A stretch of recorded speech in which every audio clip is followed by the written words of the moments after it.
I've hopped in the Wayback Machine and have been reliving my past, specifically when I was 11, 12, 13 years old, 6th and 7th grades. I can remember almost every single lyric from songs from 45, 46, 47 years ago. It's amazing. And at the risk of sounding like an old curmudgeon, I have to say, damn, that music stands the test of time. It has me wondering, where is all the good music today? Is it true that rock is dead? Was music from back then really better than it is now? I know that's not true. There's some good stuff out there, but I just love listening to the old stuff. So 1978, Jimmy Carter is in the White House, entertaining Willie Nelson and installing solar panels on the roof. I turned 12 that May, and I was highly, highly impressionable. That was the year I got my first pair of Levi's. Hunter green cords, straight leg. I got them for Christmas. Damn, I thought I was cool in those pants.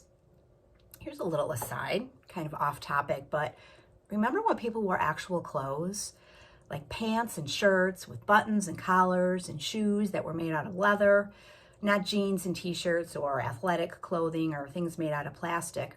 Actual clothes with buttons and zippers and tailoring and hems, and much of it made by union workers in this country. But I digress. Let's get back to the topic at hand.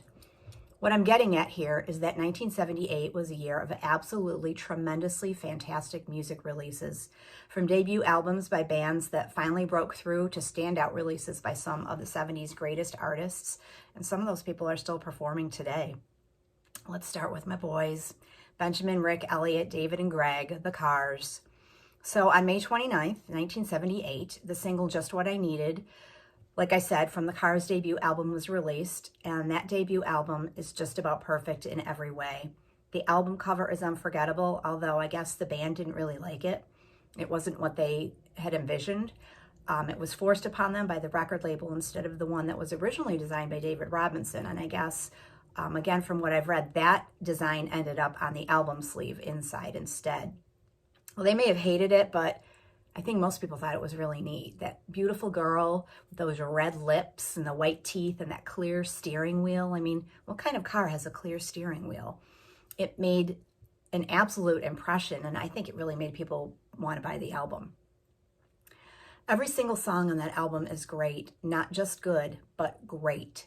The hits, of course, and if you count, there are six hits on an album that only has 9 songs. That's mind-blowing. And the 3 that kind of weren't quite as mainstream popular are absolutely phenomenal. I'm